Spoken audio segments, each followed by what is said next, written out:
பாகம் 266. மூன்றாவது மாடியில் அரவிந்த் கட்டிக்காக்கும் அந்த ரகசிய அறையில் அரவிந்தின் முதல் காதலியின் நினைவுகள்தான் இருக்கிறது என்று நேத்ரா சொல்லிக் கொண்டிருக்க அவளை கூர்மையாக பார்த்த அவந்திகா, இருந்துட்டு போகட்டுமே, அதனால என்ன, அது அரவிந்தோட ஞாபகங்கள் மட்டும்தான். ஆனா நிஜத்துல அவரோட நான் தினமும் வாழ்ந்துட்டு இருக்கேன். நேத்ரா, ஒன்னு சொல்றேன், நல்ல ஞாபகம் வச்சுக்கோ. அரவிந்த் தான் உன் அக்கா மேல இருக்கிற பாசத்தினால நீ சொல்றதையெல்லாம் பொறுத்துட்டு போயிட்டு இருக்காரு. ஆனா நான் அப்படி இருக்கணும்னு எந்த அவசியமும் இல்ல. இனிமே நீ என்னோட வழியில குறுக்க வந்தானா நான் சும்மா இருக்க மாட்டேன். அப்புறம் உன்கிட்ட நான் மோசமா நடந்துகிட்டேன்னு நீ ஃபீல் பண்ண கூடாது என்று சொன்ன அவந்திகா அதற்கு மேல் அந்த அறையில் நிற்காமல் வாசலை நோக்கி நடந்தாள். இப்போது நேத்ரா மட்டும் அந்த அறையில் தனியாக நின்று கொண்டு அவந்திகா சொல்வதையே வெறித்து பார்த்து கொண்டிருந்தாள். அவந்திகாவின் தைரியத்தை பார்த்த நேத்ராவுக்கு ஆத்திரமாக வந்தது.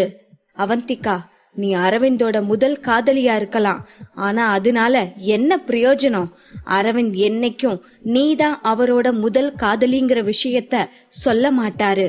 அரவிந்த் தவிர இந்த விஷயம் தெரிஞ்ச ஒரே ஆள் நான் தான். நானா சொல்ற வர இந்த உண்மை உனக்கு தெரிய போறதில்ல என்று யாருமற்ற அறையில் தனியாக பேசிக் கொண்டிருந்த நேத்ராவின் கண்களில் விவரிக்க முடியாத அளவு வெறுப்பும் கோபமும் தெரிந்தது. அவந்திகா, நீ ஏதோ தைரியமா இருக்கிற மாதிரி சும்மா வெளியே காட்டிக்கலாம், ஆனா உண்மையில நான் சொன்ன இந்த கதை உன்னை நொறுக்கி போட்டிருக்கோன்னு எனக்கு தெரியும். எந்த பொண்டாட்டிக்குத்தான் தன்னோட புருஷன் இன்னொரு பொண்ண நினைச்சிட்டு இருக்கிறது பிடிக்கும்? நான் இப்போ உங்களோட பிரிவுக்கான விதையத்தான் தூவி இருக்கேன். கூடிய சீக்கிரமே இது பெரிய மரமா வளர்ந்து உங்களை பிரிச்சிரும் என்று சொன்ன நேத்ரா கண்களை மூடி தன்னை அமைதிப்படுத்திக் கொண்டு மீண்டும் அந்த அப்பாவி முகபாவத்திற்கு மாறியிருந்தாள். நேத்ரா நினைத்ததும் ஒன்னும் தவறில்லை. அவள் நினைத்தது போலவே அவள் சொன்ன கதை அவந்திகாவின் மனதில் சொல்ல முடியாத பாரத்தை உருவாக்கியிருந்தது. நேத்ரா உண்மையைத்தான் சொல்கிறாளா, இல்லை ஏதாவது கதை சொல்லிக் கொண்டிருக்கிறாளா என்பதே அவந்திகாவிற்கு சந்தேகமாகத்தான் இருந்தது. ஒரு நொடிதான் அவந்திகாவிற்கு நேத்ராவின் மீது சந்தேகம் வந்தது. அடுத்த நொடியே அவள் கதை சொல்ல வேண்டிய அவசியமும் இல்லை என்று தோன்றியது. நேத்ரா எதுக்காக என்கிட்ட பொய் சொல்லணும்? இப்படி ஒரு பொய்ய இவ்ளோ சாதாரணமா சொல்லியிருக்க முடியாது என்று யோசித்த அவந்திகாவிற்கு அரவிந்தின் முதல் காதலி குறித்து மாதவி ஒரு நாள் சொல்லிக் கொண்டிருந்தது ஞாபகத்திற்கு வந்தது. ஆமா, அத்தை கூட சொன்னாங்களே, அரவிந்த் தன்னோட காதலிய பார்க்க போனப்போ ரொம்ப சந்தோஷமா போனாரு, ஆனா திரும்பி வரும்போது ரொம்பவே உடைஞ்சு போய் நேத்ராவை கூட்டிட்டு வந்தாருன்னு. அப்படின்னா அங்க என்ன நடந்திருக்கும்? கண்டிப்பா ஏதோ ஒரு விஷயத்துக்காக அரவிந்த் காப்பாத்த போய் அவனோட முதல் காதலி இறந்து போயிருக்கணும். அதனால யாரும் இல்லாம அனாதையா இருந்த அவளோட தங்கச்சிய கூட்டிட்டு வந்து அரவிந்த் வளர்த்திருக்கணும். இப்படித்தான் நடந்திருக்கும் என்று அவந்திகா தனக்குத்தானே ஒரு கதையை கற்பனை செய்து கொண்டாள். தனக்குத்தானே பல காரணங்களை யோசித்து இந்த கதை உண்மையாகத்தான் இருக்க வேண்டும் என்று நம்ப ஆரம்பித்தாள். அன்று படப்பிடிப்பு தளத்தில் நேத்ராவை சந்தித்து வந்த பிறகு அன்று இரவு முழுவதும் அரவிந்த் மூன்றாவது மாடியில் இருக்கும் அந்த அறையில் இருந்தது அவள் நினைவிற்கு வந்தது. ஒருவேளை தனது முதல் காதலிக்கு தான் துரோகம் செய்வதாக நினைத்து வருந்தி இருப்பானோ என்று நினைக்கும் போதே அவந்திகாவின் இதயம் கனத்தது. நேத்ராவிடம் எவ்வளவு தைரியமாக பேசினாலோ அது எல்லாம் இப்போது கொஞ்சம் கொஞ்சமாக அவளை விட்டு விலகி இருந்தது. அவந்திகா, இப்போ ஏன் இவ்ளோ ஃபீல் பண்ணிட்டு இருக்க? அரவிந்த் ஒரு பொண்ண காதலிச்சிருக்கான், இப்ப அவ உயிரோட இல்ல, அவனால இன்னும் அவளை மறக்க முடியல, அவ்வளவுதானே. மத்தபடி அவன் ஒன்னும் இப்போ ஒரு பொண்ணு கூட குடும்பம் நடத்திட்டு உன்னை ஏமாத்திட்டா இருக்கான். எல்லாருக்கும் ஒரு கடந்த காலம் இருக்கும் தானே.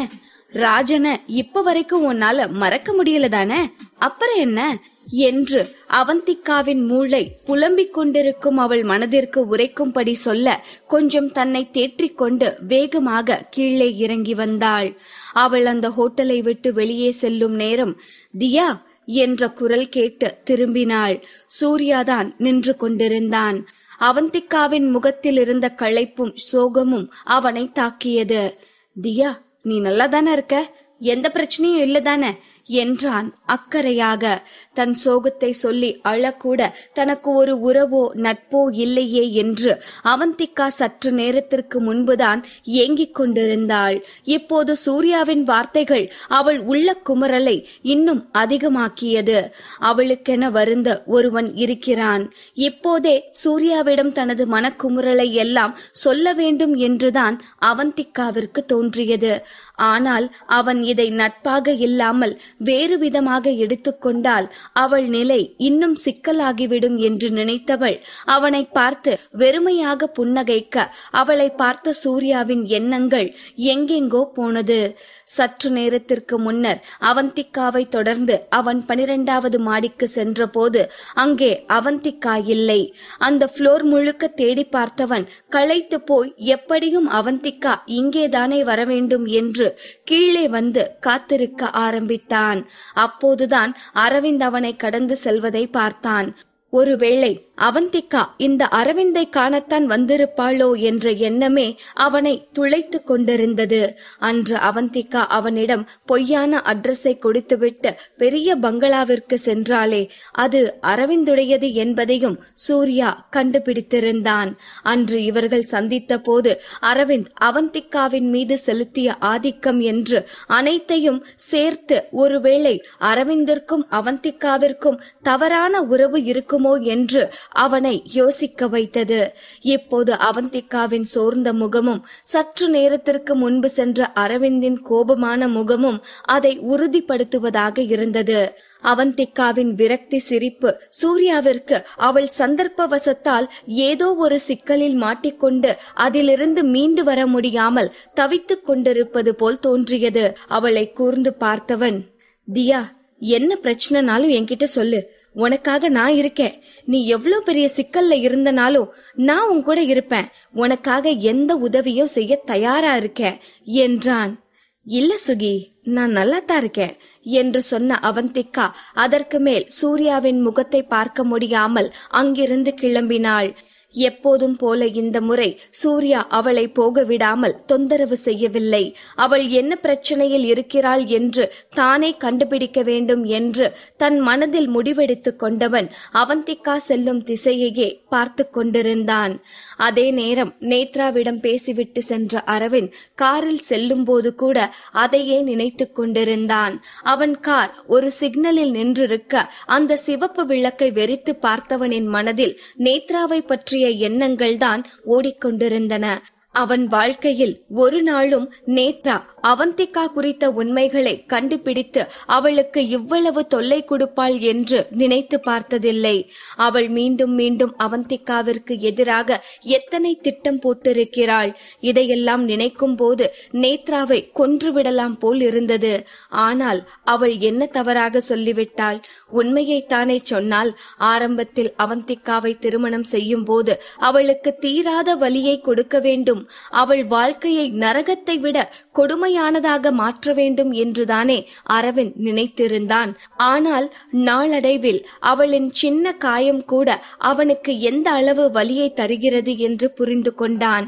அவனை அறியாமலேயே அவந்திகாவை காதலிக்க ஆரம்பித்தான். ஆனால் 8 வருடத்திற்கு முன்பு நடந்ததை ஒருபோதும் அரவிந்த் அவந்திகாவிடம் சொல்ல போவதில்லை. உண்மையை சொல்ல வேண்டுமென்றால் அதை சொல்லி அவன் அவந்திகாவை காயப்படுத்த விரும்பவில்லை. இதையெல்லாம் யோசித்துக் கொண்டு அவன் காரில் அமர்ந்திருக்க அவன் முன்னால் இருந்த டிராபிக் லைட் இப்போது சிவப்பில் இருந்து பச்சையாக மாறியிருந்தது. காரை ஸ்டார்ட் செய்யும் எண்ணம் கூட இல்லாமல் அவன் அப்படியே இருக்க பின்னால் நின்றிருந்த வாகனங்களின் ஹாரன் ஒலி கேட்டுத்தான் அவன் தன் சுய நினைவிற்கே வந்தான். இப்போதைக்கு அவன் எண்ணமெல்லாம் ஒன்றே ஒன்றாகத்தான் இருந்தது. நேத்ராவின் கொடுஞ்செயல்களிலிருந்து அவந்திகாவை காக்க வேண்டும். அவந்திகாவிற்கு எந்த கஷ்டமும் வருவதை அவன் விரும்பவில்லை. இதையெல்லாம் யோசித்துக் கொண்டே அவன் வீடு வந்து சேர்ந்தான். காரை நிறுத்திவிட்டு உள்ளே செல்ல போனவன் ஒரு நிமிடம் நின்று செக்யூரிட்டியை பார்த்து, இனிமே நேத்ரா வந்தா அவளை வீட்டுக்குள்ள விட வேண்டாம் என்றான். அவன் சொன்னதை கேட்ட செக்யூரிட்டி ஒரு நிமிடம் அதிர்ச்சியாக அவனை பார்த்தவர், ஓகே சார், இனி உங்களை கேட்காம நேத்ரா மேடம உள்ள அலோ பண்ண மாட்டேன் என்றார். அரவிந்த் உள்ளே செல்லும் போது கேட்டுக்கு வெளியே வந்து நின்ற காரை அவன் கவனிக்கவில்லை. அவந்திகாதான் வந்திருந்தாள். வேகமாக உள்ளே வந்தவள் அரவிந்தின் கார் நிற்பதை பார்த்துவிட்டு மேலே பெட்ரூம் லைட் எரிகிறதா என்று பார்த்தாள். லைட் எரிந்து கொண்டிருந்தது. அவன் பெட்ரூமில் தான் இருக்கிறான். இப்போது அரவிந்தை பார்த்து அவனிடம் நேருக்கு நேராக பேசும் அளவிற்கு அவந்திகாவிற்கு பொறுமையில்லை. எந்த பிரச்சனை வந்தாலும் நான் அவந்திகா கூட இருப்பேன், என்னை தாண்டித்தான் நீ அவளை தொட முடியும் என்று அரவிந்த் நேத்ராவிடம் பேசியது அவள் நினைவிற்கு வந்தது. அதே நேரம் அரவிந்த் நேத்ரா செய்ததையெல்லாம் அவளிடம் மறைத்து அவளை பாதுகாத்து கொண்டிருப்பதும் அவள் நினைவிற்கு வந்தது. அவந்திகா மேலே பெட்ரூமிற்கு சென்ற போது அரவிந்த் நேத்ரா நடித்துக் கொண்டிருக்கும் படத்தின் டைரக்டரோடு போனில் பேசிக் கொண்டிருந்தான். இனிமே நேத்ரா ஷூட்டிங் லொகேஷன்ல இருந்து வெளியே எங்கேயும் போகாம பாத்துக்கோங்க, ஓகே என்று சொல்லிவிட்டு போனை வைத்தான். இதை கேட்ட அவந்திகா ரூமுக்கு உள்ளே செல்லாமல் வந்த வழியே திரும்பி சென்றாள். தன் போனை எடுத்து, இன்னைக்கு ஆபீஸ்ல ரொம்ப வேலை இருக்கு, அதனால என்னால வீட்டுக்கு வர முடியாது என்று வீட்டிற்குள் இருந்து கொண்டே மெசேஜ் போட்டவள் எங்கு செல்வது என்று தெரியாமல் ஆபீஸிற்கே சென்றாள். அவள் சென்றபோது ஆபீஸில் யாரும் இல்லை. அப்படியே அங்கு போடப்பட்டிருந்த சோஃபாவில் படுத்து தூங்கிவிட்டாள். அவளுக்கு இருந்த மனச்சோர்விலும் உடல் சோர்விலும் எங்கிருக்கிறாள் என்பது கூட மறந்து போய் நன்றாக தூங்கிவிட்டாள். மறுநாள் காலை தீக்ஷி வந்து எழுப்பிய போதுதான் அவளுக்கு தான் தன் ஆபீஸில் படுத்திருப்பதே நினைவிற்கு வந்தது. அவந்திகா மேடம், நேத்ராவுக்கு ஏதாச்சும் ஆகிருச்சா என்று தீக்ஷி கேட்டதும் காலையிலேயே அவள் பேரைத்தான் கேட்க வேண்டுமா என்று நொந்து கொண்டவள், என்னாச்சு என்று வேண்டா வெறுப்பாக கேட்டாள். இன்னைக்கு காலையில பிலிம் ஷூட்டிங்ல கயத்துல தொங்குற மாதிரி ஒரு சீன் ஷூட் பண்ணிருக்காங்க. வேற டூப் யாரும் இல்லாததால நேத்ராவே அந்த சீனை பண்ணிருக்காங்க. அப்போ கீழே விழுந்து ஹாஸ்பிட்டல்ல அட்மிட் பண்ணிருக்காங்களாம் என்றாள் தீக்ஷி. என்னதான் நேத்ராவின் மீது அவந்திகாவிற்கு கோபம் இருந்தாலும் இப்போது தீக்ஷி சொன்னதை கேட்டு அவந்திகாவும் பதறித்தான் போனாள். சரியாக அதே நேரம் அவந்திகாவின் போனிற்கு ஒரு கால் வந்தது. நேத்ராதான் அழைத்திருந்தாள். அவந்திகா பதற்றமாக போனை அட்டன் செய்ய மறுமுனையிலிருந்து நேத்ராவின் சிரிப்பு சத்தம் படு பயங்கரமாக கேட்டது. அவந்திகா, நீ என்ன நினைச்சிட்ட? அரவிந்த் அண்ணா கிட்ட சொல்லி நான் எங்கேயும் போக முடியாதபடி பண்ணிட்டா நான் சும்மா இருப்பேன்னு நினைச்சிட்டியா? இப்ப பார், நான் எங்கேயும் போக வேணாம். அரவிந்த் அண்ணாவே என்ன தேடி வந்து பாப்பாரு.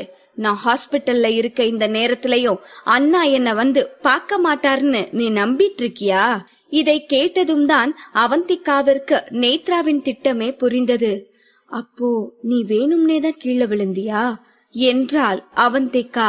இது போன்ற கம்பியில் தொங்குவது, கயிற்றில் தொங்குவது போன்ற காட்சிகள் ஆபத்து என்பதால் படக்குழுவினர் நேத்ராவிற்கு இந்த வாய்ப்பை கொடுக்க மாட்டோம் என்றுதான் சொன்னார்கள். ஆனால் நேத்ராதான் அவர்கள் சொன்னதை கேட்காமல் அடம் பிடித்து அந்த காட்சியில் நடித்து வேண்டுமென்றே கீழே விழுந்து இப்போது ஹாஸ்பிட்டலில் இருக்கிறாள். அஃப்கோர்ஸ் அவந்திகா, நீ இவ்ளோ புத்திசாலியா இருக்கியே, ஈஸியா கண்டுபிடிச்சிட்ட என்று நேத்ரா சொல்லவும், முட்டாள் முட்டாள், ஒரு சாதாரண விஷயத்துக்காக நீ உன் உயிரோட விளையாடி இருக்க என்று அவந்திகா கத்தியே விட்டாள். அரவிந்த் தன்னை வந்து பார்க்க வேண்டும் என்பதற்காக அவள் உயிரை கூட பொருட்படுத்தாமல் குதித்திருக்கிறாள் என்பதை நினைக்கும் போது இந்த நேத்ராவிற்கு உண்மையிலேயே ஏதாவது மனநல பாதிப்பு இருக்குமோ என்று கூட அவந்திகாவிற்கு தோன்றியது. மறுமுனையிலிருந்து மீண்டும் நேத்ராவின் சிரிப்பு சத்தம் கேட்டது. முட்டாளா? ஆமா, நான் முட்டாள்தான். நீ மட்டும் அரவிந்த் அண்ணா கிட்ட சொல்லி என்ன ஷூட்டிங் ஸ்பாட்ல இருந்து வெளியே வர முடியாதபடி பண்ணாம இருந்திருந்தா நான் குதிச்சிருக்க வேண்டிய அவசியமே கிடையாது. இட்ஸ் ஓகே, நான் அவ்வளோ சீக்கிரம் எல்லாம் சாக மாட்டேன்.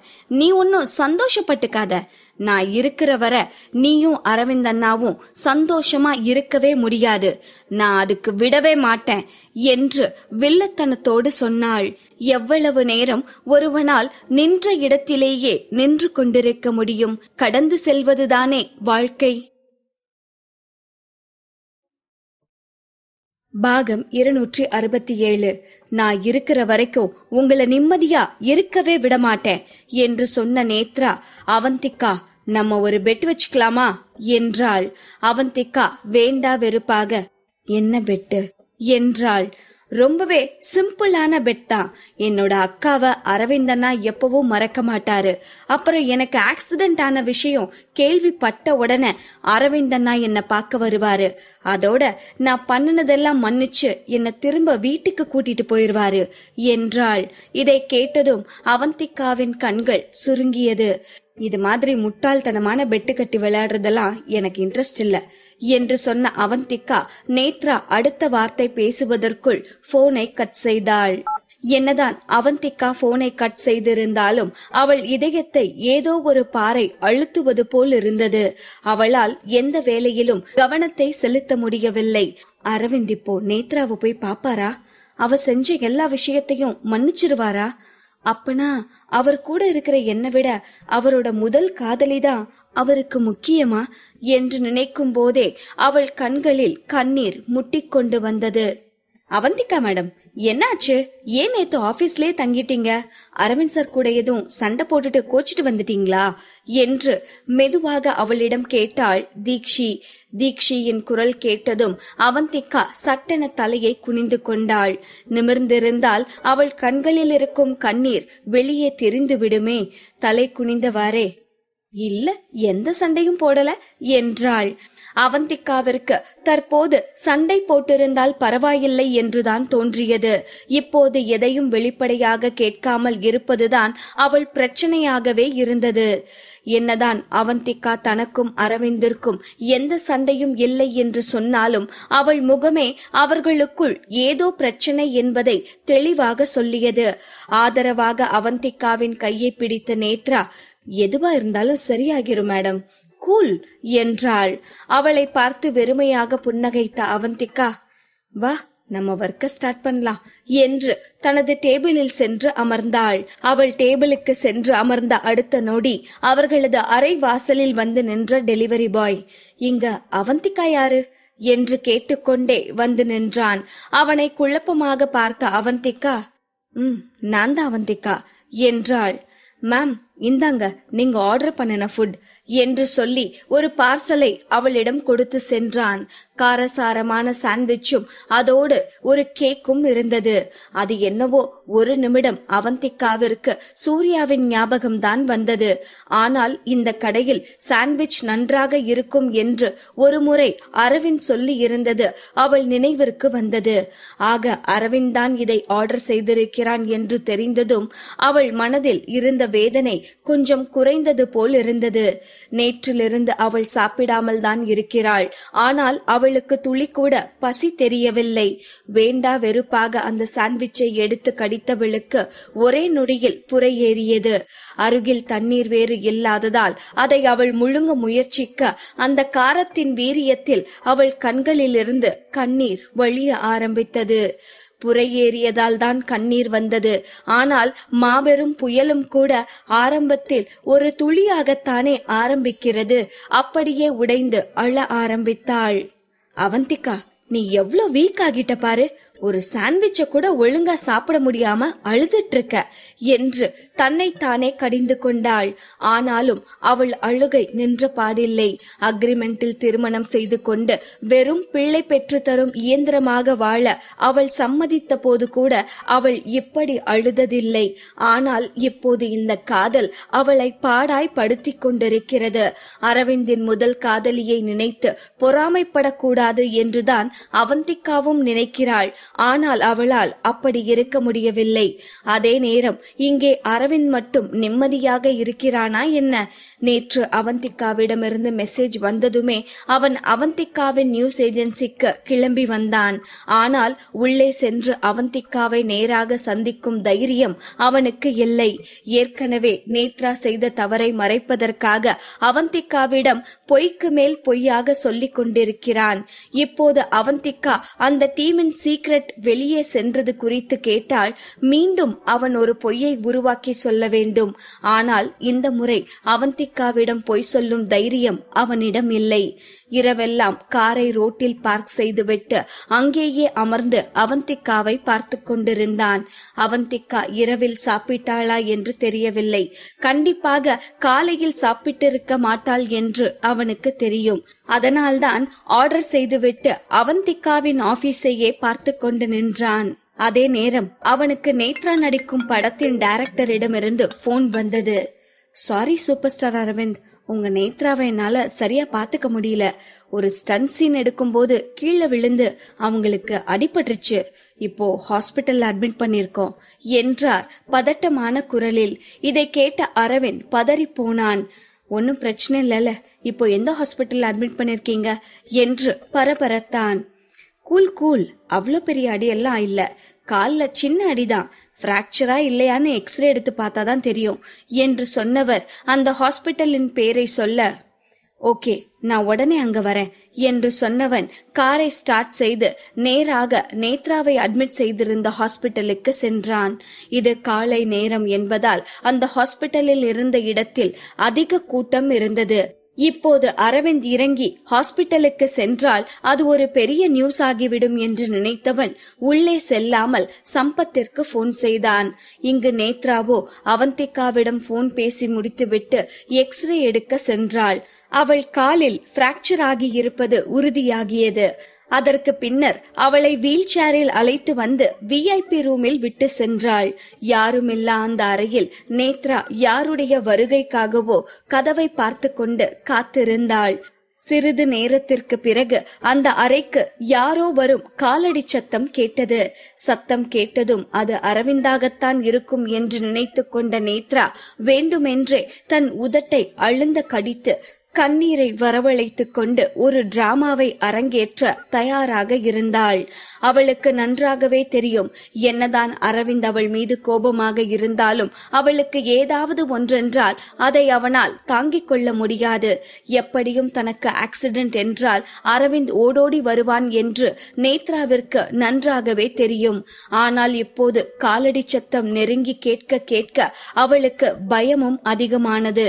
நேற்று கொஞ்சம் அதிகமாக தான் பேசிவிட்டோமோ என்று நினைத்தவள் தலையை குனிந்து கொண்டு வாசலை பார்த்து கொண்டு அமர்ந்திருந்தாள். அடுத்த நொடி நன்கு உயரமான கோட் சூட் அணிந்த ஒரு உருவம் அந்த அறைக்குள் வந்தது. ஆனால் அது நேத்ரா எதிர்பார்த்தது போல் அரவிந்த் இல்லை, சம்பத் தான் வந்திருந்தான். அவள் முகத்தில் வெளிப்படையாகவே ஏமாற்றம் தெரிந்தது. மிஸ் நேத்ரா, எப்படி இருக்கீங்க? பெயின் எதுவும் இருக்கா என்று கேட்டுக்கொண்டே சம்பத் அவள் அருகில் போடப்பட்டிருந்த சேரில் வந்து அமர்ந்தான். அவன் கேட்ட கேள்விக்கு கூட பதில் சொல்லாமல், நீங்க ஏன் வந்தீங்க? ஏன் அரவிந்த் அண்ணா வரல என்று கேட்டாள். ஒரு நொடி என்ன சொல்வது என்று தெரியாமல் ஸ்தம்பித்த சம்பத், அது அரவிந்த் சாருக்கு ஒரு முக்கியமான வேலை இருந்துச்சு, அதான் அவரால் வர முடியல என்றான். இது வெறும் சமாதானத்திற்குத்தான் அவன் சொல்கிறான் என்று நேத்ராவிற்கு தெளிவாக தெரிந்தது. அவளால் இந்த ஏமாற்றத்தை தாங்கிக் கொள்ளவே முடியவில்லை. வேறு புறமாக திரும்பி தன் கண்களில் வழிந்த கண்ணீரை துடைத்துக் கொண்டாள். அவளுக்கு 14 வயதாக இருந்த போது நடந்தது எல்லாம் அவள் கண்முன் தோன்றி மறைந்தது. எதிர்பாராத விதத்தில் அவள் அனாதையாகியதும் அதை நினைத்து நினைத்து இரவெல்லாம் அழுது கரைவதும் அவள் மனதை கனத்தது. அப்போதெல்லாம் அரவிந்த் அவள் அருகிலேயே அமர்ந்து அவள் உறங்கும் வரை அவளுக்கு ஆறுதல் சொல்லிக் கொண்டிருப்பான். நேத்ரா தூங்கிய பிறகுதான் அவன் தனது அறைக்கு எழுந்து செல்வான். அதேபோல் பள்ளியில் யாராவது அவளை கேலி செய்தாலும் கண்கள் சிவக்க அழுது கொண்டே அவள் வீட்டிற்கு வருவாள். ஆனால் ஒரு நாளும் என்ன நடந்தது என்று அரவிந்திடம் அவள் சொல்லியதில்லை. ஆனால் மறுநாள் அரவிந்த் அவளது பள்ளியில் இருப்பான். அவளை கேலி செய்தவர்களையே வந்து அவளிடம் மன்னிப்பு கேட்க வைத்திருப்பான். அப்படிப்பட்ட அவளது பாசக்கார அண்ணன் இன்று அவள் காலை உடைத்து கொண்டு படுத்திருக்கிற போதும் கூட வந்து பார்க்கவில்லை. இதை நினைக்கும் போது அவளுக்கு எந்த அளவிற்கு வேதனையாக இருந்ததோ அந்த அளவிற்கு அவந்திகாவின் மீது கோபமும் வந்தது. அதுவும் சற்று நேரத்திற்கு முன் அவள் அவந்திகாவிடம் சவால் விட்டது நினைவிற்கு வந்தது. இப்போது கூட அவந்திகாதான் ஏதாவது செய்து அரவிந்தை இங்கு வரவிடாமல் செய்திருப்பாள் என்று நினைத்து கொண்டாள். இது அவள் கன்னத்தில் யாரோ ஓங்கி அறைந்தது போல் இருந்தது. அதே நேரம் இங்கு அவந்திகா காலையிலிருந்து என்ன வேலை செய்வது என்று தெரியாமல் வெறுமனே எதையோ வெறித்து பார்த்து கொண்டிருந்தாள். நேத்ராவிற்கு அடிபட்டிருக்கிறது. இப்போது அரவிந்த் அவளை பார்க்க போவானா மாட்டானா என்பதுதான் அவள் மனதில் ஓடிக்கொண்டிருந்தது. சிறிது நேரத்திற்கு பிறகு அவளால் அங்கு வெறுமனே அமர்ந்திருக்க முடியவில்லை. தீக்ஷியிடம் சொல்லிவிட்டு வீட்டிற்கு கிளம்பினாள். அவந்திகா வீட்டிற்குள் நுழையும் நேரம் மாதவி பரபரப்பாக பேக் செய்து கொண்டிருந்தாள். இந்த நேத்ரா இருக்காளே, அவளை எப்படி பார்த்துக்கணும்னு கூட தெரியாது, எப்படி காலை உடைச்சுக்கிட்டாலோ தெரியல என்று புலம்பியவள் மரியா கொண்டு வந்த சூப்பை குடித்து பார்த்துவிட்டு, அதிகமா கால்சியம் இருக்கிற ஃபுட்டா ரெடி பண்ணணும், அதுதான் சீக்கிரமா அவ காலை சரி பண்ணும் என்று சொல்லிக் கொண்டிருந்தார்.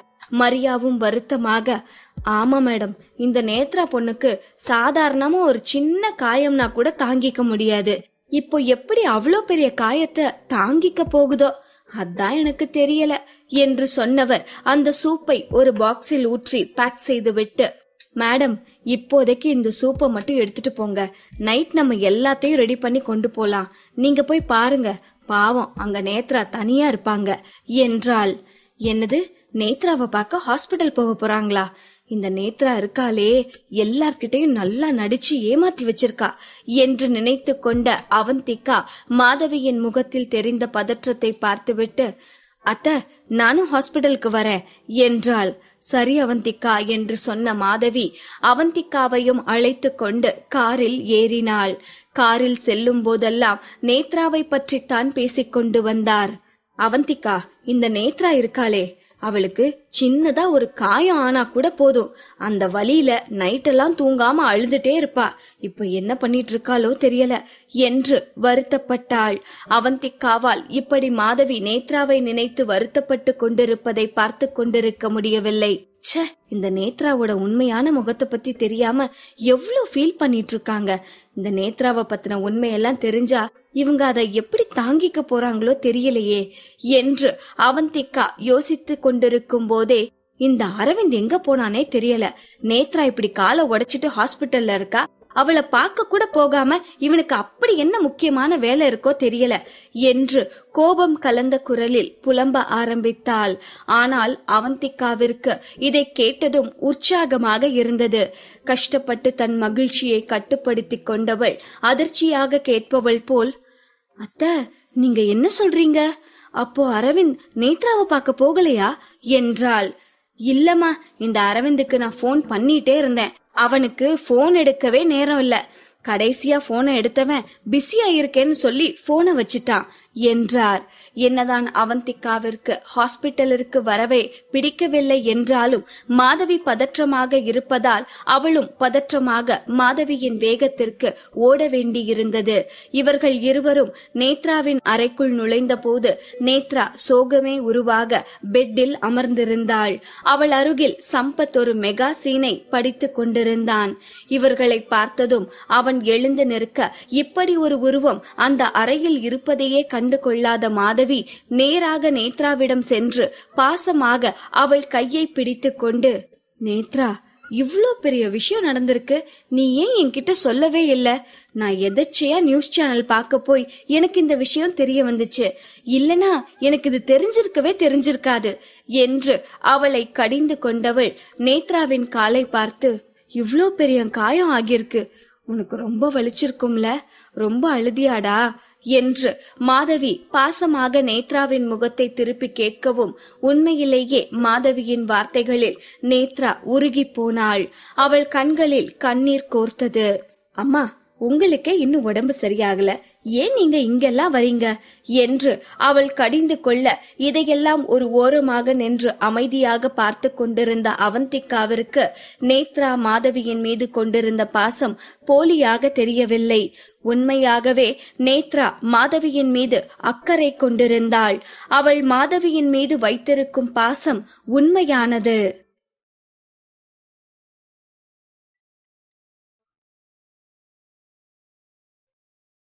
பாகம் 268. எந்த ஒரு மோசமான மனிதனுக்கும் சாஃப்ட் கார்னர் என்று ஒன்று இருக்கும் அல்லவா? அதுபோல் நேத்ரா மாதவியின் மீது கொண்டிருந்த அன்பு உண்மையானது. அதனால்தான் மாதவியை கஷ்டப்படுத்த வேண்டாம் என்று தனக்கு ஆக்சிடென்ட் ஆகி கால் உடைந்ததை கூட மாதவியிடம் அவள் சொல்லவில்லை. நேத்ரா, இந்த நிலைமையிலையும் நீ என்னோட ஹெல்த்த பத்தி கவலைப்படுறியா? என்ன பாரு, நான் நல்லா இருக்கேன், எனக்கு ஒன்னும் இல்ல, இப்போ நீ தான் பேஷண்டா இருக்க என்று சொன்னவள் அவந்திகாவை பார்த்து, பொம்மி, அந்த டம்ளரையும் சூப்பையும் வெளியே எடுமா, நான் நேத்ராவுக்கு கொஞ்சம் சூப் ஊத்தி குடுக்கறேன், அத குடிச்சா இவளுக்கு கொஞ்சம் தெம்பா இருக்கும் என்று சொன்னதும் தான் நேத்ரா அங்கு நின்று கொண்டிருந்த அவந்திகாவையே பார்த்தாள். ஒரு நிமிடம் அப்படியே உறைந்து போன நேத்ராவின் முகத்தில் முன்பு இருந்த சாந்தம் இப்போது இல்லை. தன்னை தாக்க வருபவர்களிடமிருந்து காத்துக்கொள்ள தனது முட்களை எல்லாம் வெளியே தள்ளி எச்சரிக்கையாக இருக்கும் முள் எலி போல மாறி போனாள். அவளது முகபாவத்தை பார்த்த அவந்திகா எதுவும் சொல்லாமல் மாதவியிடம் சூப்பையும் டம்ளரையும் கொடுத்தாள். மாதவி அந்த டம்ளரில் சூப்பை ஊற்றி நேத்ராவிடம் கொடுத்து குடிக்க சொல்ல, நேத்ரா கஷ்டப்பட்டு தனது முகத்தில் தோன்றிய உணர்ச்சிகளை மறைத்து கொண்டு கீழே பார்த்து கொண்டே சரி என்று தலையசைத்தாள்.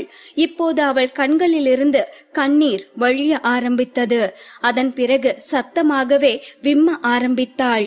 இதை பார்த்து அதிர்ந்து போன மாதவி நேத்ராவின் தோளில் கை போட்டு, நேத்ரா, என்னாச்சு, ஏன் அழுகிற? அழாத என்று சமாதானம் சொல்ல ஆரம்பித்தார். மாதவியின் இதமான அணைப்பில் இருந்த நேத்ரா அவந்திகாவை ஒரு பார்வை பார்த்தாள். அந்த பார்வையின் அர்த்தம் அவந்திகாவிற்கு தெளிவாகவே புரிந்தது. அதன் பிறகு முன்பை விட இன்னும் அதிக விசும்பலோடு, அம்மா, அண்ணிய நான் சந்தேகப்பட்டிருக்க கூடாது. இவ்ளோ நடந்ததுக்கு அப்புறமும் அண்ணி அன்னைக்கு எனக்காக சாப்பாடு கொண்டு வந்தாங்க, இப்பவும் என்ன பார்க்க வந்திருக்காங்க. இப்பேற்பட்ட அண்ணிய நான் தப்பா நினைச்சிட்டேன்னு நினைக்கையிலேயே எனக்கு கஷ்டமா இருக்கு.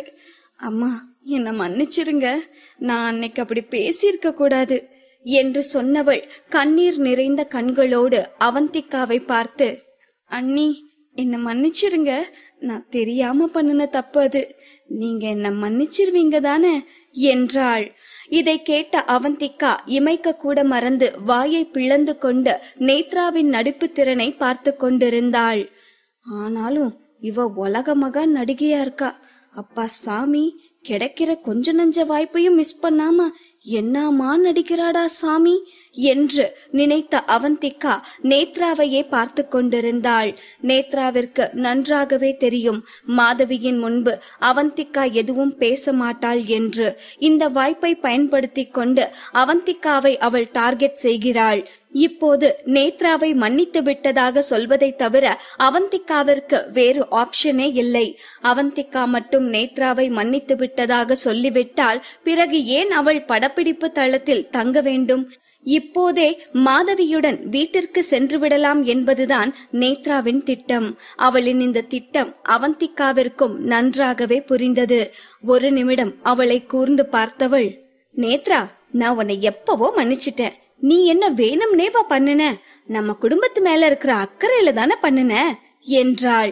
அவந்திகா இதை சொல்லி முடித்ததும் இன்னும் அதிகமாக அழுத நேத்ரா, அண்ணி, எப்பவுமே நீங்க ரொம்ப அன்பானவங்கன்னு எனக்கு நல்லாவே தெரியும், இனியும் நான் இப்படி ஒரு தப்ப பண்ணவே மாட்டேன் என்று சொன்னவள் இப்போது மாதவியை பார்த்து, அம்மா, என்னோட இந்த காயம் படப்பிடிப்ப ரொம்ப டிலே பண்ண போகுதுன்னு நினைக்கிறேன் என்று நேத்ரா முழுமையாக சொல்லி முடிப்பதற்குள், என்ன பெரிய பொல்லாத ஷூட்டிங், இனி நீ ஷூட்டிங்க்கும் போக வேணாம், ஒன்னும் போக வேணாம், இப்பவே நீ என் கூட வீட்டுக்கு வர.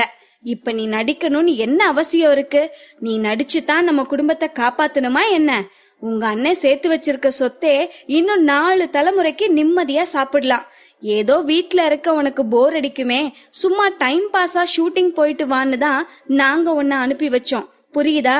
இப்ப நான் சொல்றேன், இந்த காயம் ஆறி நீ மொத்தமா குணமாகிற வரைக்கும் வீட்டை விட்டு எங்கேயும் போக கூடாது என்றாள் மாதவி. இதை கேட்ட அவந்திகாவின் முகம் சுருங்கியது. ஓ நேத்ரா, இதுதான் உன்னோட பிளானா? இத சாக்கா வச்சு வீட்டுக்குள்ள வந்துட்டு அங்கிருந்து உன்னோட கேவலமான வேலையெல்லாம் செய்யலாம் நினைச்சிட்டு இருக்கியா? நல்ல வேலை நேத்ரா, நான் அத்தை கூட வந்ததும் நல்லதா போச்சு.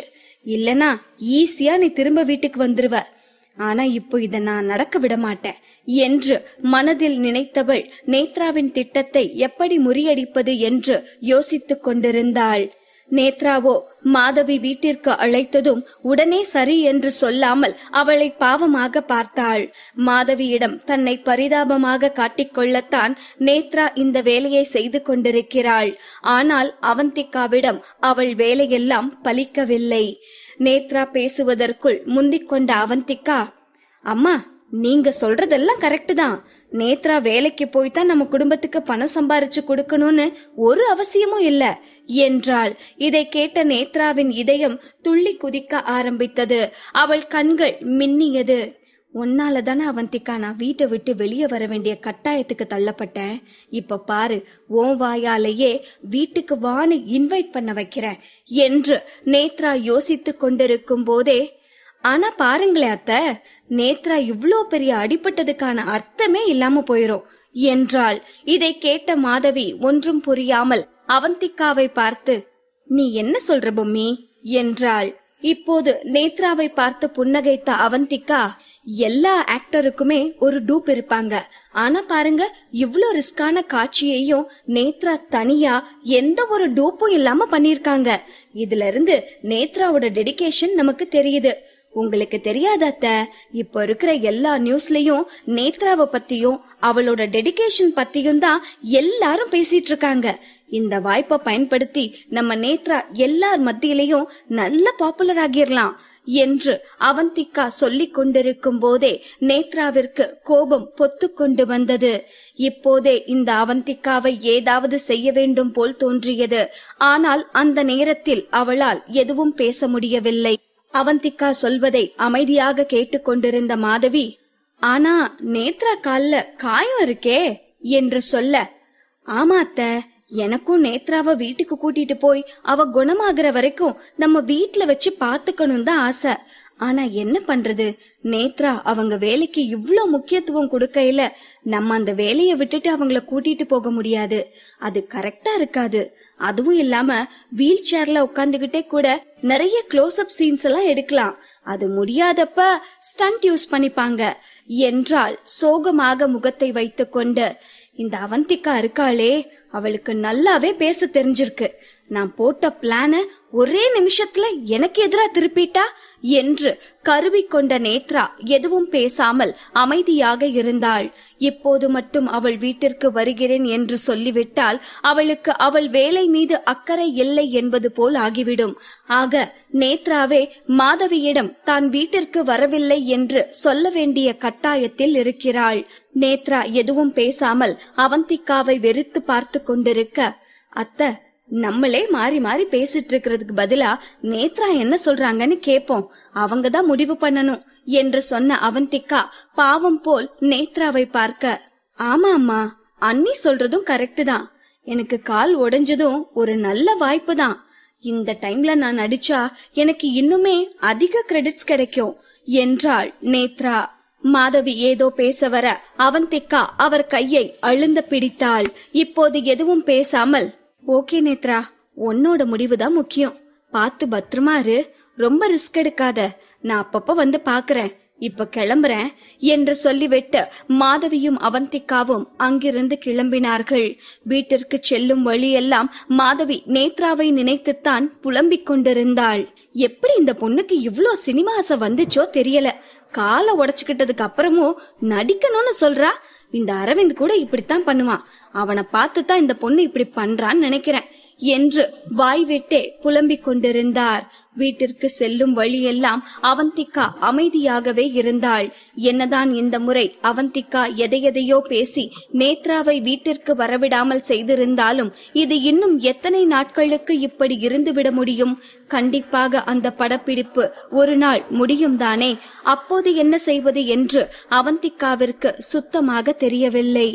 வாழ்க்கை பூரா இந்த நேத்ரா கூட இப்படித்தான் சண்டை போட்டுட்டு இருக்கணுமா? இதுக்கு ஒரு முடிவே கிடையாதா என்று நினைக்கும் போதே அவந்திகாவிற்கு உடலும் மனமும் ஒரே நேரத்தில் சோர்ந்து போவது போல் இருந்தது. ஆமா, இந்த அரவிந்த் என்ன ஆனாரு? அப்படி என்ன முக்கியமான வேலை இருக்கும்?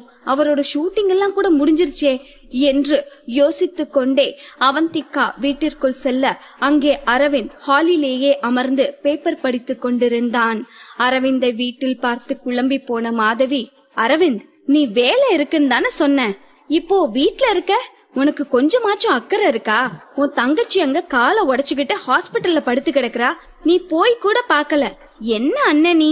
மாதவி அண்ணன் தங்கை என்று சொன்னதும் ஒரு நிமிடம் அரவிந்தின் மனம் உருகியது. ஆனால் அடுத்த நொடியே மீண்டும் அவன் முகம் முன்பு போல மாறியது. மாதவியின் அருகில் நின்று கொண்டிருந்த அவந்திகாவை பார்த்தான். ஒரு நொடி அவர்கள் இருவரது கண்களும் சந்தித்துக் கொண்டன. ஆனால் அவந்திகா அடுத்த நொடியே அரவிந்தை பார்க்காமல் வேறு புறமாக திரும்பிக் கொண்டாள். அவளுக்கு என்ன பேசுவது என்று தெரியவில்லை. அரவிந்திற்கு அவந்திகாவிடம் பேச நிறைய விஷயங்கள் இருந்தது. ஆனால் மாதவியின் முன் அவனால் எதுவும் பேச முடியவில்லை. யாரும் எதுவும் பேசாமல் அந்த இடமே அமைதியாக இருக்க அந்த அமைதியை குலைக்கும் வண்ணம் கிச்சனுக்குள் இருந்து வந்த மரியா, மாதவி மேடம், அவந்திகா மேடம், 2 பேரும் வந்துட்டீங்களா? டின்னர் ரெடியா இருக்கு, சூடா இருக்கும் போதே சாப்பிட்டுருங்க, கைய கழுவிட்டு வாங்க என்று சொல்லிவிட்டு உள்ளே சென்றாள். அதே போல் உள்ளே சென்று அகிலனையும் அழைத்து வந்தார். இப்போது நால்வரும் அமர்ந்து சாப்பிட்டுக் கொண்டிருக்க ஏற்கனவே மாதவி பல கவலையில் இருந்ததால் அவர் அரவிந்திற்கும் அவந்திகாவிற்கும் இடையில் இருந்த வெறுமையை கவனிக்கவில்லை. ஆனால் அகிலன் இருவரது முகத்தையும் பார்த்தபோதே ஏதோ சரியில்லை என்பதை கண்டுபிடித்து விட்டான். ஆனால் அவனும் எதுவும் பேசவில்லை. நான் சாப்பிட்டு நைட்டு நேத்ராவோடவே போய் தங்குறேன், அதுதான் சரியா வரும். பாவம் அந்த பொண்ணு, தனியா விட்டா நைட்டெல்லாம் தூங்காம அழுதுட்டே இருப்பா என்று புலம்பிக் கொண்டே இருந்தார் மாதவி. சொன்னது போலவே சாப்பிட்டு முடித்ததும் சாப்பாட்டை எல்லாம் பேக் செய்து கொண்டு நேத்ராவை பார்க்க சென்றார். அரவிந்த் அகிலனை அவன் ரூமில் அழைத்து சென்று விடும்போது, மாமா, எங்க அக்கா ரொம்ப பாவம், அவ ஏதாவது தப்பு செஞ்சிருந்தா நீங்க அதை பெருசா எடுத்துக்க கூடாது. அவ ஏற்கனவே வாழ்க்கையில ரொம்பவே கஷ்டப்பட்டுட்டா, நீங்களும் அவளை கஷ்டப்படுத்திராதீங்க என்று சொல்லும் போதே அவன் தழுத்தழுத்தது. அரவிந்திற்கு இந்த வார்த்தைகள் உள்ளுக்குள்ளே ஏதோ செய்தது.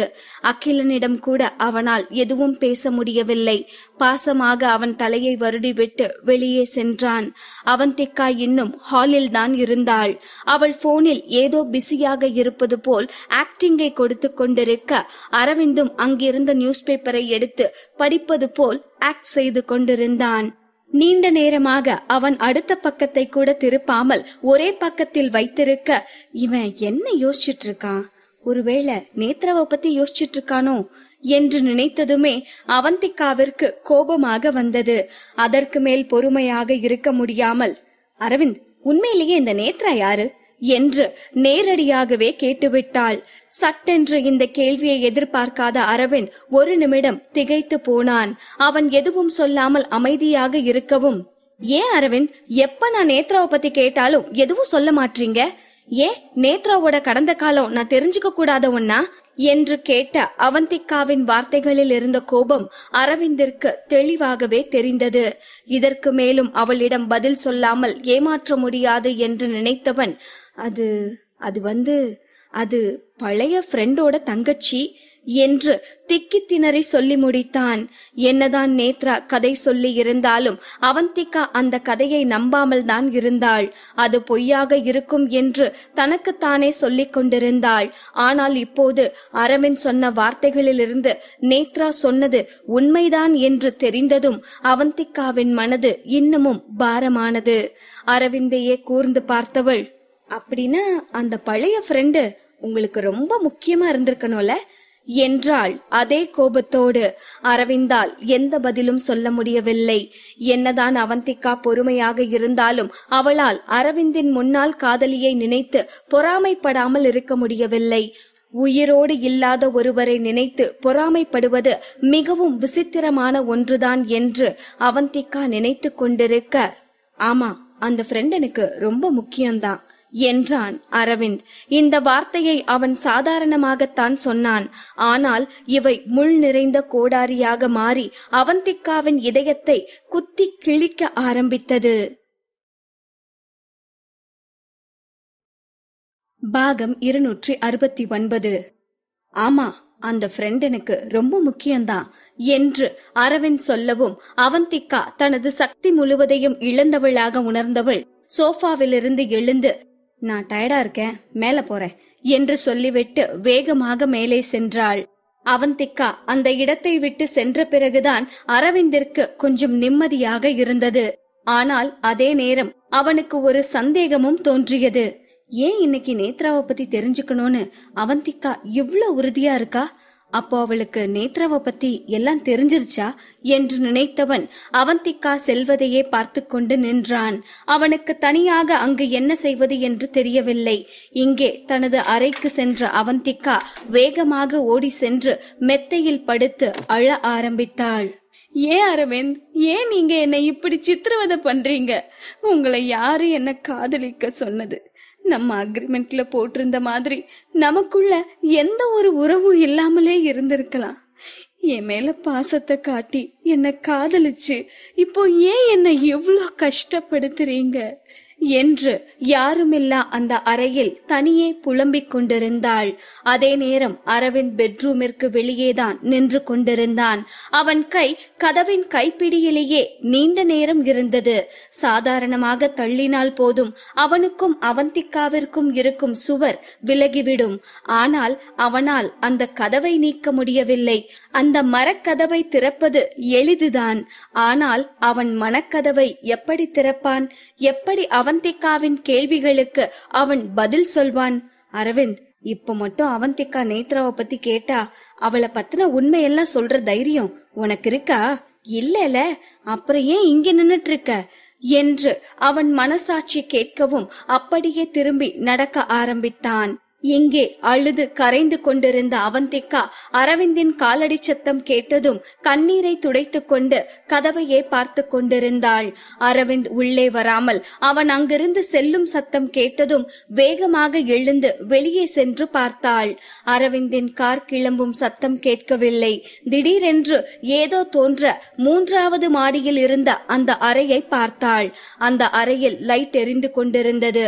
அதை பார்த்ததும் அவந்திகாவிற்கு சோகத்தை விட கோபம்தான் அதிகம் வந்தது. உன்னோட முன்னாள் காதலி மேல அவ்வளோ அக்கறை இருக்கிறவன் எதுக்குடா என்ன காதலிச்ச என்று கேட்க வேண்டும் போல் தோன்றியது. அதே நேரம் நேத்ரா சொல்லிய வார்த்தைகள் அவள் காதில் ரிங்காரமிட ஆரம்பித்தது. அரவிந்த் மனசுல என்னோட அக்காவை தவிர வேற யாருக்கும் இடம் இல்ல. ஏனோ இந்த வார்த்தைகள் அம்பு போல் வந்து அவள் உள்ளத்தை தைப்பது போல் இருந்தது. தனக்கு திருமணம் ஆனதிலிருந்து நடந்த அனைத்தையும் யோசித்து பார்த்தாள். ஆரம்பத்தில் அரவிந்த் அவளிடம் வினோதமாகவும் முரட்டுத்தனமாகவும் நடந்து கொண்டது அவள் ஞாபகத்திற்கு வந்தது. அப்போ நீங்க உங்க முதல் காதலிய மனசுல நினைச்சிட்டு இருந்ததாலதான் என்கிட்ட அவ்வளோ மோசமா நடந்துகிட்டீங்களா அரவிந்த்? என்ன தொடும்போதெல்லாம் உங்க காதலிக்கு துரோகம் பண்ற மாதிரி தோணுச்சா என்று நினைத்தவள் 3வது மாடியில் இருக்கும் அந்த ரூமையே பார்த்து கொண்டிருந்தாள். அவந்திகாவின் மனது இவ்வளவு சீரியஸாக யோசித்துக் கொண்டிருக்கும் போது அவளது மூளையோ, அவந்திகா, அரவிந்துக்கு தான் டஸ்ட் அலர்ஜி இருக்கே, இத்தனை வருஷமா யாரையும் அந்த ரூம்குள்ள விடலனா ரூம் குப்பையா தானே இருக்கும், அப்புறம் எப்படி அவன் அங்க இருக்கான்? ஒருவேளை அவனே கிளீன் பண்ணுவானோ என்று ஒரு நிமிடம் யோசித்தவள் தன்னை தானே நொந்து கொண்டு அந்த ரூமை பார்த்தாள். அதே நேரம் அரவிந்தின் அந்த ரகசிய அறையில் சினிமாவில் வருவது போல அறை முழுக்க காதலியின் படங்கள் மாட்டப்பட்டிருக்கவில்லை. சொல்ல போனால் அந்த அறையில் எதுவுமே இல்லை. 2 ஷெல்ஃபுகளில் மட்டும்தான் பொருட்கள் இருந்தன. அதுவும் பழையதாகி ஏதோ மியூசியமில் இருக்க வேண்டிய பொருட்கள் போன்றுதான் இருந்தன. அந்த வெற்று அறையில் நின்று கொண்டு அரவிந்த் ஒரு பொம்மையை கையில் வைத்துக் கொண்டு அதையே பார்த்து கொண்டிருந்தான். ஒரு வீராங்கனை தன் கையில் கத்தியோடு நிற்பது போன்ற அந்த பொம்மை அரவிந்தின் நினைவுகளின் கூடாரம். ஒரு முறை ஆன்லைனில் ஜோடிகளுக்கான ஒரு கேமிங் போட்டி நடத்தப்பட்டது. முதல் முறையாக அரவிந்தும் அவந்திகாவும் இணைந்து ஒரு போட்டியில், அதுவும் கப்பிள்ஸாக அப்போதுதான் பங்கேற்றனர். நினைத்தது போலவே வெற்றியும் அடைந்து விட்டார்கள். அந்த போட்டியில் ஒரு போர் வீரன் பொம்மை அரவிந்திற்கும் ஒரு வீராங்கனையின் பொம்மை அவந்திகாவிற்கும் பரிசாக அனுப்பப்பட இருந்தது. ஆனால் அவந்திகா அந்த ஆர்கனைசர்களிடம் சொல்லி அந்த வீராங்கனை பொம்மையில் தியா என்றும் அந்த வீரனின் பொம்மையில் ராஜன் என்றும் எழுத சொன்னவள் அந்த வீரனின் பொம்மையை தனக்கும் அந்த வீராங்கனையின் பொம்மையை அரவிந்திற்கும் அனுப்பச் செய்தாள். இப்போது அரவிந்த் அந்த பொம்மையைத்தான் கையில் வைத்துக் கொண்டு அவனது தியாவை நினைத்து கொண்டிருக்கிறான். அந்த பொம்மையில் இருந்த பெயிண்ட் எல்லாம் உரிந்து பழையதாக மாறியிருந்தது. ஆனால் நினைவுகள் பழையதாக மாறுமா என்ன? ராஜன், நம்ம 2 பேரும் இதுவரை மீட் பண்ணிக்கிட்டதே இல்ல. நம்ம மீட் பண்றவரை இந்த தியா பொம்மை தான் நானு, அந்த ராஜன் பொம்மை தான் நீ என்று சந்தோஷமாக சொன்ன அவனது குட்டி தியாவின் குரல் இன்னும் அவன் காதில் அதே துள்ளலோடு கேட்டுக்கொண்டிருந்தது. இதை நினைத்து சிரித்தவன் இதுபோல் அந்த ஷெல்ஃபில் இருக்கும் சில பொருட்களை பார்த்து அவனது நினைவுகளில் மூழ்கினான். இப்படியே நினைவுகளில் மூழ்கி இருந்ததில் எவ்வளவு நேரமாக அவன் அந்த அறையில் இருந்தான் என்று அவனுக்கே தெரியவில்லை. யாரும் நுழைய முடியாத அந்த அறையில் மறுநாள் காலையில் சூரியன் வந்து மெதுவாக எட்டி பார்த்த போதுதான் அரவிந்திற்கு இரவு முழுவதும் தான் இந்த அறையிலேயே இருந்தது தெரிந்தது. அரவிந்த் மட்டுமல்ல, அவந்திகாவும் இரவு முழுவதும் பெட்ரூமிற்கு வெளியே நின்று அரவிந்த் இருந்த அந்த அறையையே பார்த்து கொண்டிருந்தாள். இரவெல்லாம் நின்று கொண்டிருந்ததால் அவள் கால்கள் நடுங்கியது. ஆனால் அந்த வலி எல்லாம் அவளுக்கு ஒரு பொருட்டாகவே தெரியவில்லை. அவள் மனதில் உள்ள வலி இதைவிட பெரியதாக தோன்றியது. சரியாக அந்த நேரம் அரவிந்த் இருந்த அந்த அறையில் இருந்து சத்தம் கேட்டதும் வேகமாக பெட்ரூமிற்குள் சென்று தூங்குவது போல் பெட்ஷீட்டை போர்த்தி கொண்டு படுத்துவிட்டாள். பெட்ரூமிற்கு வந்த அரவிந்த் அவந்திகாவின் அருகில் வந்து சிறிது நேரம் அவளையே பார்த்து கொண்டிருந்தவன் கிளம்பி காரை எடுத்துக்கொண்டு எங்கோ சென்று விட்டான். அவந்திகாவால் இதற்கு மேல் பொறுமையாக இருக்க முடியவில்லை. அரவிந்த், நானும் தான் பாக்குறேன், உங்க முதல் காதலி அப்படி எப்படித்தான் இருக்கான்னு என்று தனக்கு தானே சொல்லிக் கொண்டவள் நேராக அரவிந்தின் அந்த ரகசிய அறைக்கு சென்றாள். அதில் அரவிந்த் பாஸ்வேர்ட் போட்டு லாக் செய்திருந்தான். முன்பு ஒரு முறை அவந்திகா அரவிந்திடம் அவன் வாழ்க்கையில் முக்கியமான நாள் எது என்று கேட்டபோது அவன் மே 17 என்று சொல்லியிருந்தான். அவள் நினைவிற்கு வந்தது. உடனே 0517 என்று போட்டாள். அவள் நினைத்தது போல் அடுத்த நொடி அந்த கதவு திறக்கப்பட்டது. கதவு திறந்த பிறகு எதற்காக அவந்திகா காத்திருக்க வேண்டும்? வேகமாக அந்த அறைக்குள் சென்றாள். அவன் ரகசியத்தை சூரியன் கூட எட்டி பார்க்க கூடாது என்று நினைத்த அரவிந்த் அவன் அறைக்குள் எட்டி பார்த்த சிறிய சூரிய ஒளி கீற்றையும் வெளியே தள்ளி ஸ்கிரீனை இழுத்து அந்த அறை மொத்தத்தையும் தனது கடந்த காலத்தை போலவே இருட்டாக மாற்றியிருந்தான். அவந்திகா அந்த அறையின் லைட்டை தேடி கண்டுபிடிப்பதற்குள்ளாக மரியாவின் குரல் கேட்க ஆரம்பித்தது. அவந்திகா மேடம், எங்க இருக்கீங்க என்று அவளது பெட்ரூமிற்கு அருகில் நின்று அவள் தேடிக்கொண்டிருந்தாள். கண்டிப்பாக மரியா இந்த இடத்திற்கு வந்தால் அது பெரிய சிக்கலாகிவிடும் என்று நினைத்த அவந்திகா வேகமாக அந்த அறையை இழுத்து சாற்றினாள். அவள் வெளியே வருவதற்கும் மரியா அவளை தேடிக்கொண்டு அங்கு வருவதற்கும் சரியாக இருந்தது. அவந்திகாவை அங்கு பார்த்த மரியா திகைத்து போய் நிற்க, அது மரியா, இந்த ரூம்ல அப்படி என்னதான் இருக்குன்னு பாக்கணும்னு ரொம்ப ஆர்வமா இருந்துச்சு, அதான் வந்தேன் என்று அவந்திகா சமாளித்துக் கொண்டிருக்க மரியாவின் பார்வை அந்த அறையின் பூட்டிற்கு சென்றது. அந்த அறையின் பூட்டிற்கான பாஸ்வேர்ட் அரவிந்திற்கு மட்டும்தான் தெரியும் என்று மரியாவிற்கு தெரியும். பூட்டிய அறைக்கு முன்தானே அவந்திகா நிற்கிறாள்.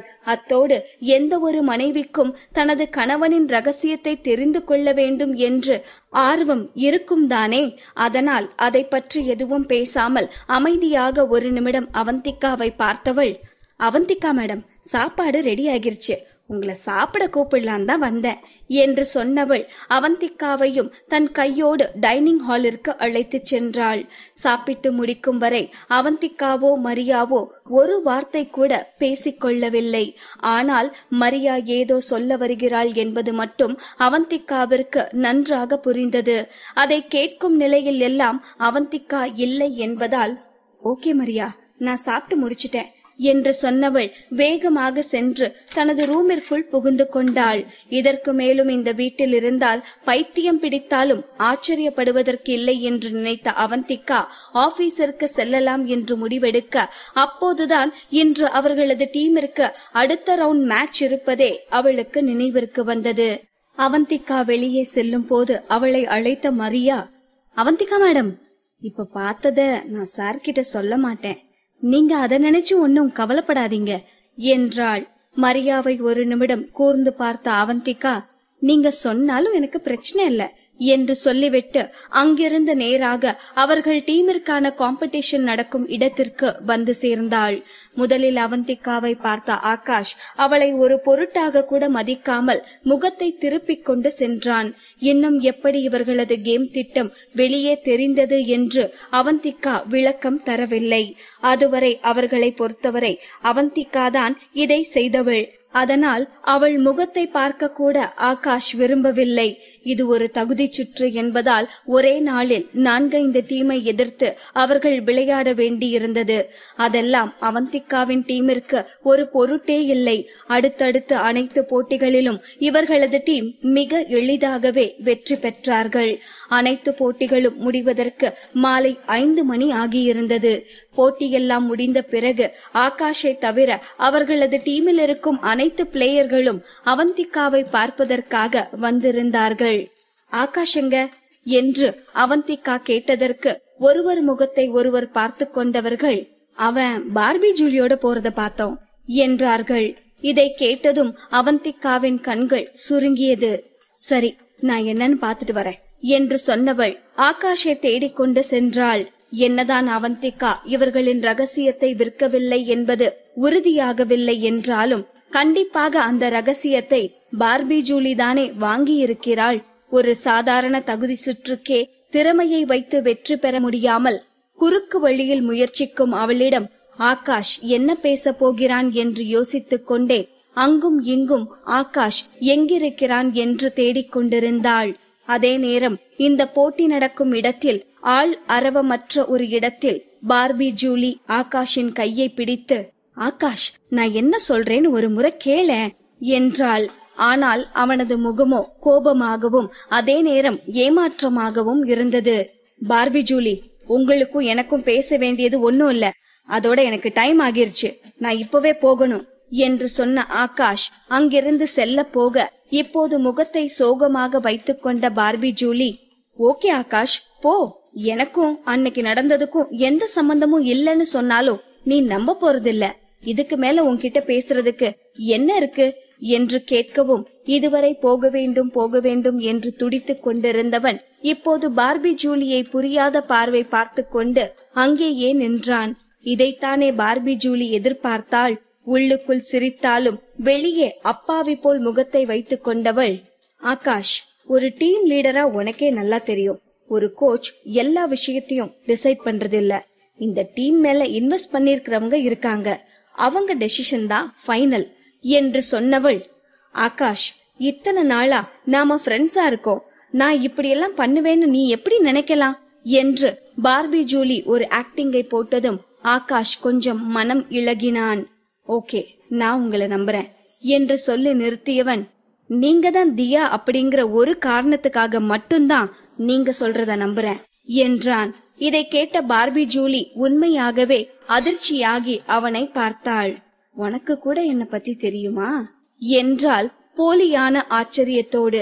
இதை கேட்ட ஆகாஷ், எனக்கு மட்டும் இல்ல, நிறைய பேருக்கு உங்களை தெரியும், நான் ஆரம்பத்துல விளையாட வரையில எதுவுமே தெரியாமத்தான் வந்தேன், இப்ப நான் விளையாடிட்டு இருக்கிறதெல்லாம் தியா கிட்ட இருந்து கத்துக்கிட்டதுதான் என்று சொன்னவன் அவளை கூர்மையாக பார்த்தான். எப்போதும் பார்பி ஜூலி இதுபோல் ஏதாவது செய்து கொண்டிருப்பாள் என்றாலும் இந்த முறை அவள் என்ன திட்டம் வைத்திருக்கிறாள் என்பது அவளுக்கு மட்டுமே தெரியும்.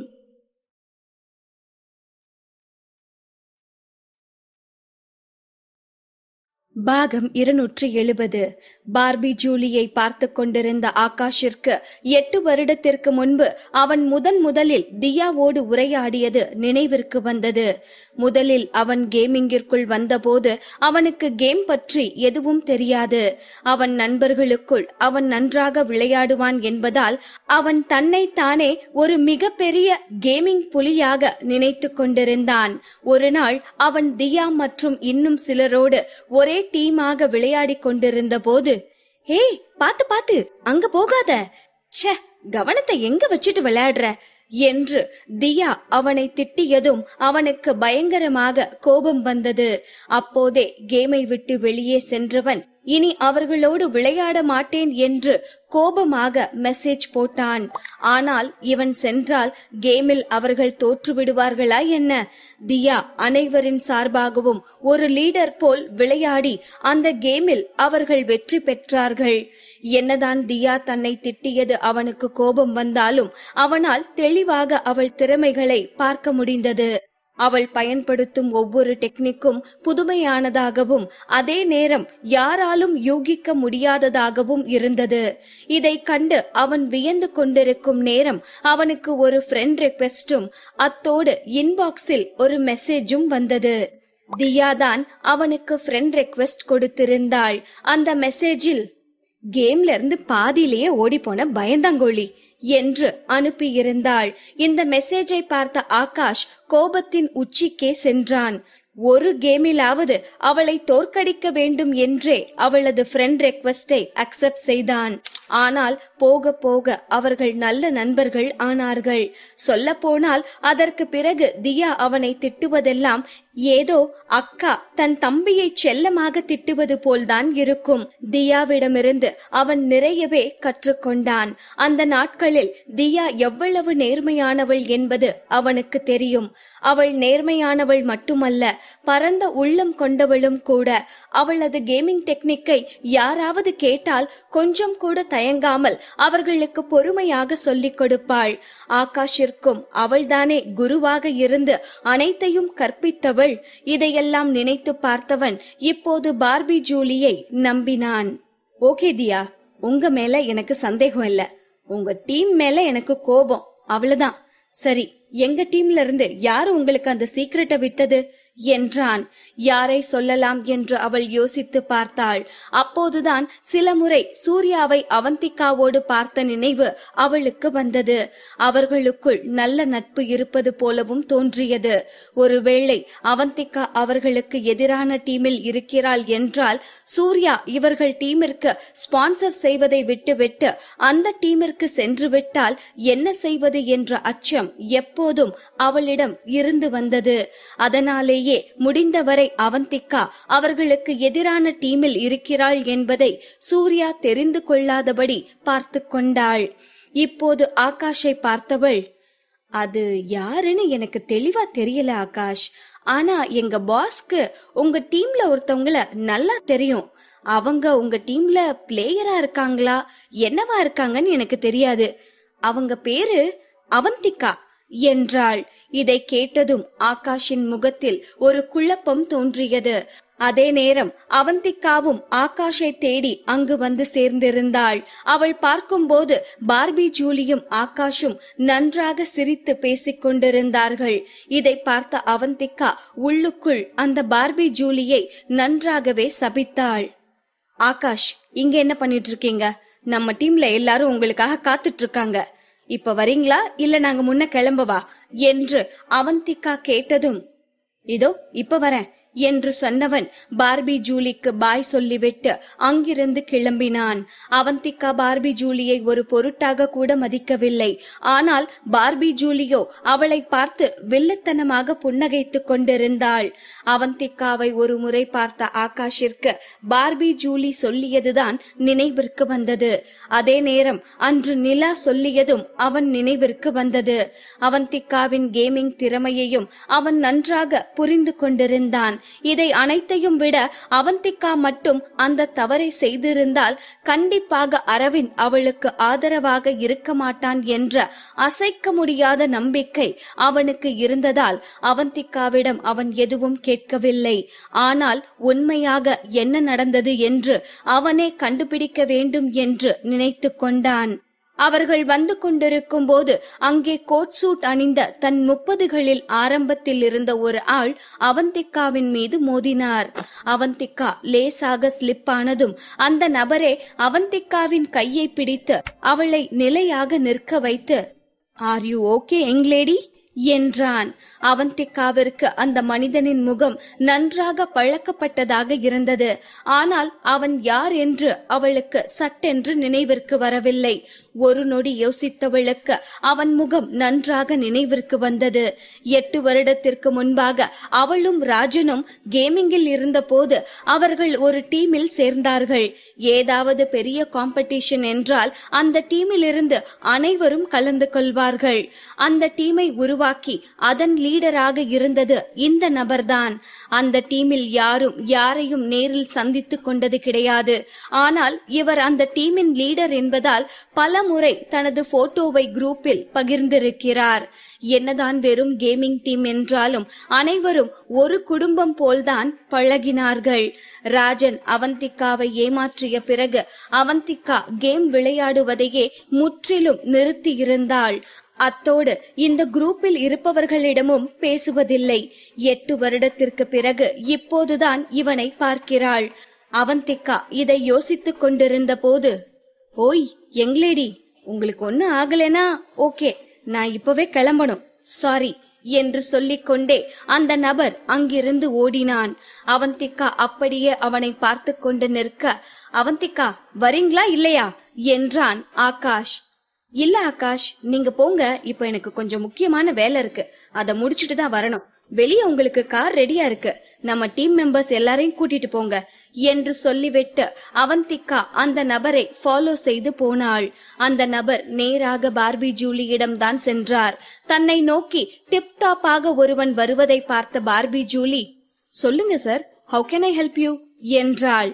அவளை பார்த்து மென்மையாக புன்னகைத்தவர், "என்ன அடையாளம் தெரியலையா?" என்றார்.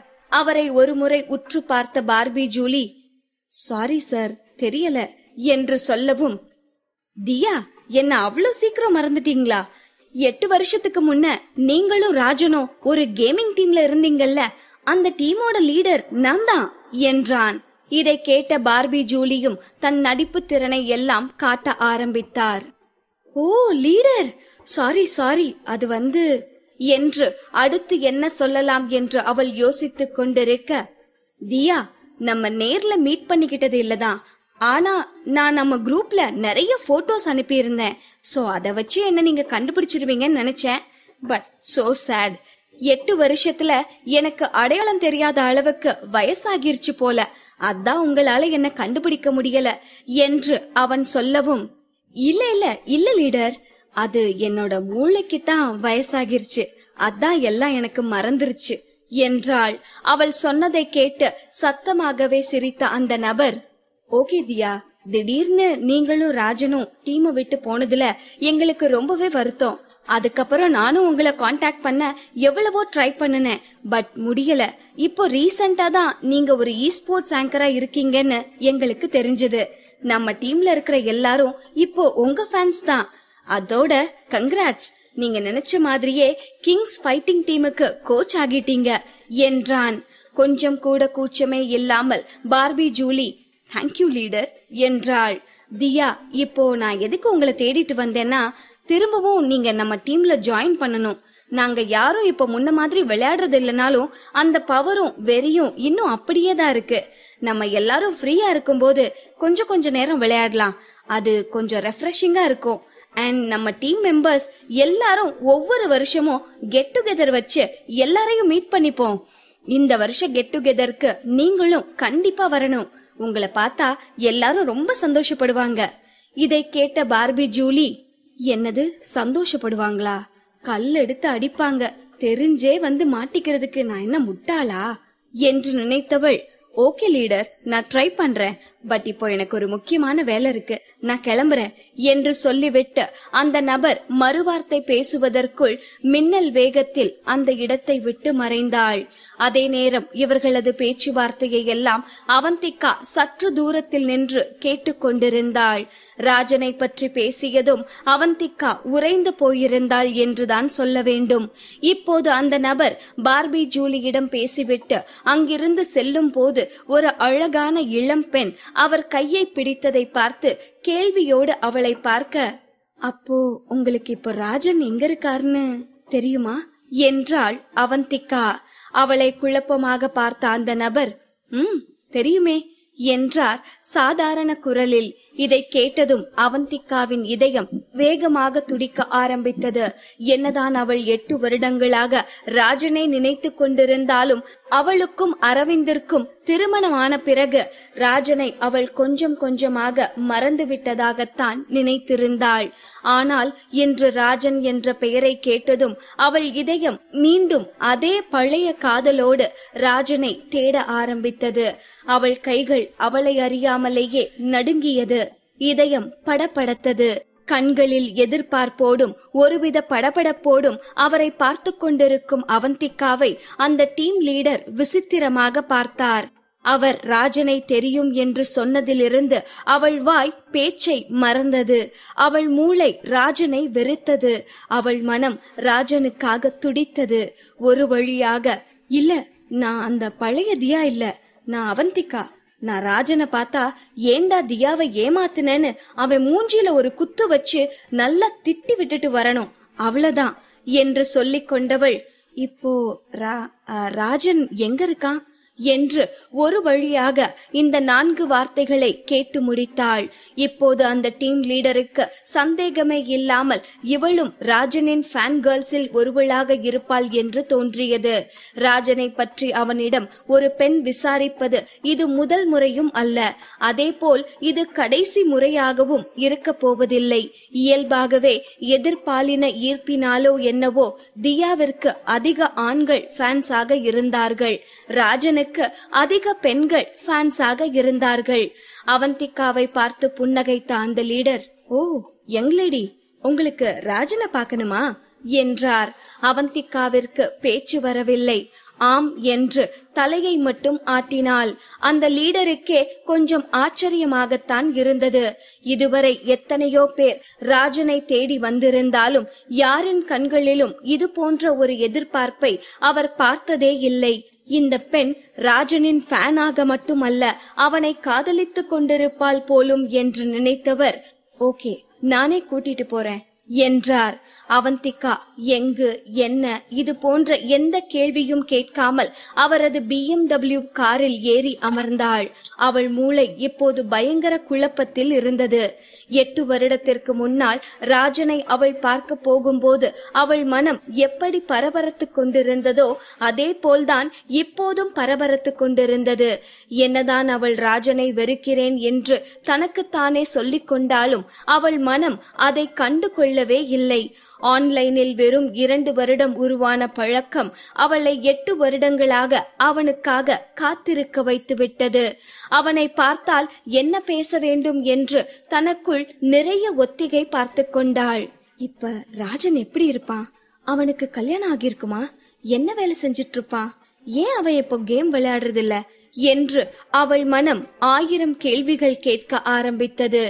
அவன் எப்படி வேணும்னாலும் இருக்கட்டும், என்ன வேணும்னாலும் பண்ணிட்டு இருக்கட்டும். அவனை பார்த்தா நான் கேட்க வேண்டியது ஒரே ஒரு கேள்விதான், ஏன் என்ன பார்க்க வரல, ஏன் என்னோட போனை எடுக்கல, ஏன் என்ன ஏமாத்தின என்று ஒரு வழியாக முடிவெடுத்தவள் ஜன்னல் வழியாக எங்கே போய்க் கொண்டிருக்கிறோம் என்று பார்க்க ஆரம்பித்தாள். வெளியே தெரிந்த காட்சிகளை பார்த்தவளுக்கு அதிர்ச்சியானது. காதலில் காத்திருப்பது சுகம்தான், ஆனால் காதலே காத்திருப்பில் முடிந்துவிடுமெனில் அது எப்படி காதலாகும்?